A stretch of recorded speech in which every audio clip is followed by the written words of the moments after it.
Salam kasih, damai Kristus menyertai kita.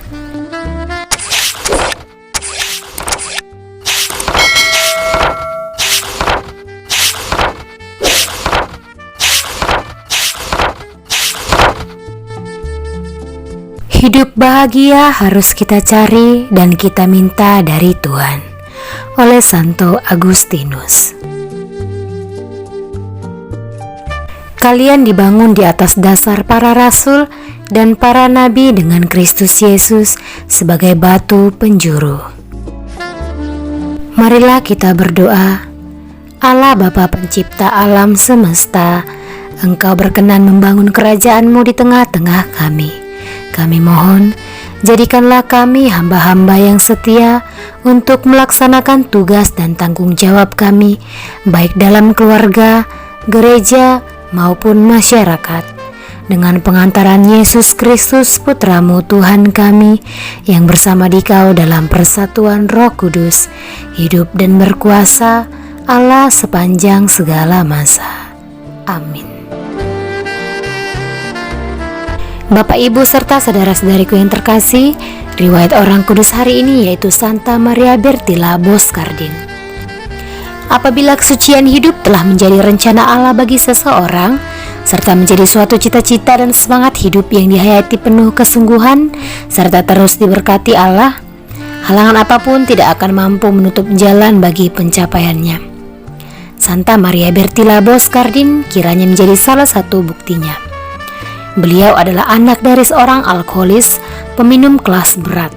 Ia sendiri pun anak yang lamban, bahkan bodoh. Namun, ia dikenal amat saleh, taat, dan tenang. Ia lahir pada 1888 dan dipermandikan dengan nama Anna Francisca. Di dalam kelas, ia termasuk anak yang rajin namun sangat lamban dalam memahami pelajaran sehingga teman-temannya menjuluki dia si mentok. Pada 1905 ia masuk biara Dorothean di Vicenza. Ia menjalani masa novisiatnya dengan bekerja sebagai juru masak bagi para pasien di rumah sakit Treviso. Setelah menerima kaul kekal, ia mengganti namanya menjadi Maria Bertilla. Ia tetap bekerja di rumah sakit Treviso dan ia bertugas merawat anak-anak yang menderita sakit difteri. Maria Bertilla tidak menunjukkan suatu keistimewaan luar biasa secara nyata.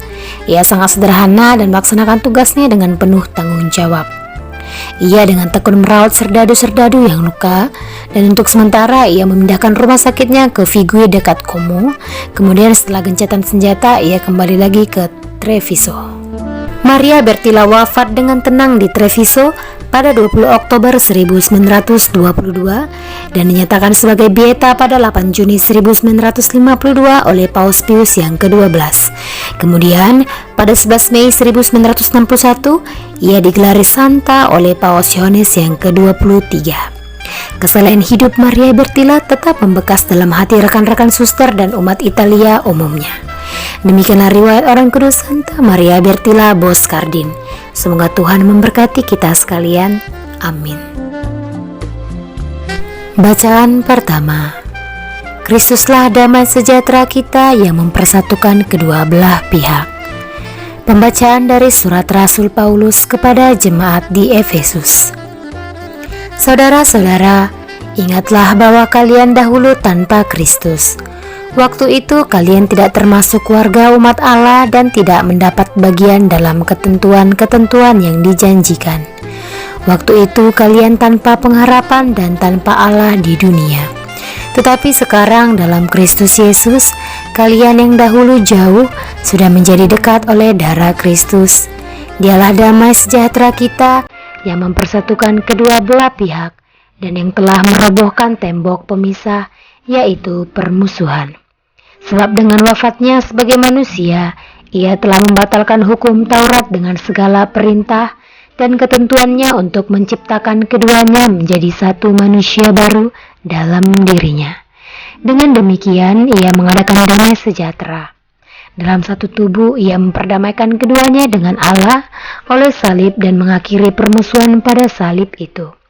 Ia datang dan memberitahukan damai sejahtera kepada kalian yang jauh dan kepada mereka yang dekat. Sebab oleh Dia, kita, kedua pihak, boleh berjalan masuk kepada Bapa dalam satu roh. Demikianlah kalian bukan lagi orang asing dan pendatang, melainkan keluarga dengan orang kudus dan anggota keluarga Allah.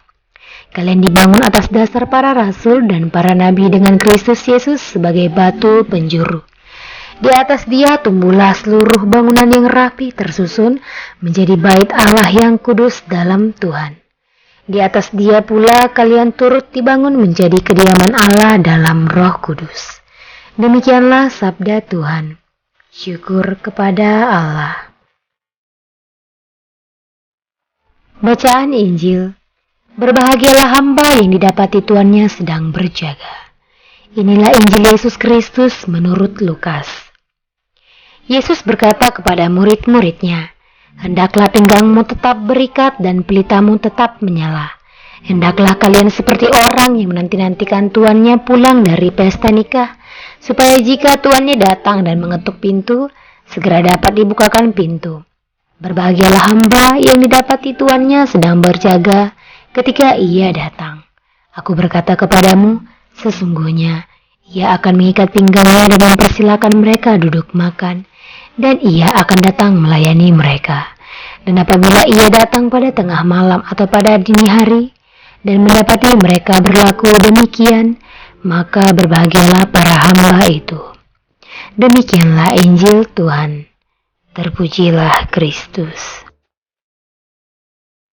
Bapak, Ibu, serta saudara-saudariku yang terkasih, renungan pada hari ini tentang berjaga-jaga.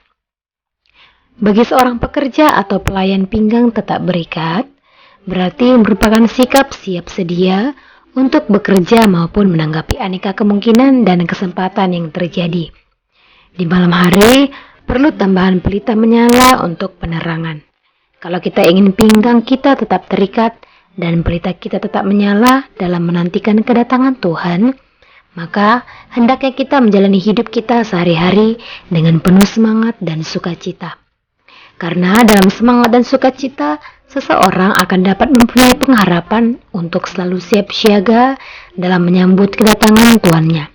Seperti yang digambarkan pada Injil hari ini, Tuhan menginginkan kita berjaga-jaga dalam menantikan kedatangan Tuannya, bukan dengan perasaan terbeban, melainkan dengan kegembiraan yang meluap. Karena Ia sendiri akan mendapati kita dan melayani kita untuk duduk makan bersamanya. Kesiapsiagaan kita untuk menyambut kedatangannya akan memberikan kegembiraan yang mungkin tidak pernah kita duga. Dalam Lukas 12 ayat 35 dikatakan, "Hendaklah pinggangmu tetap berikat dan pelitamu tetap menyala." Hari ini, Yesus mengingatkan kita untuk berjaga-jaga. Selain berjaga-jaga akan kedatangan Tuhan Yesus yang kedua kali, atau berjaga-jaga terhadap dosa, kita juga perlu siap ketika Yesus menyapa, menegur, menjamah, atau membimbing kita. Nah, seringkali dalam kesibukan kita tidak lagi berjaga-jaga. Kita sudah sangat sibuk dengan banyak hal sehingga kita tidak menyediakan waktu lagi walau hanya sejenak untuk berdoa dan merenungkan kembali firman Tuhan yang kita baca di pagi hari. Tetapi kita justru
Engkau mengajak aku untuk terus-menerus menaruh diri.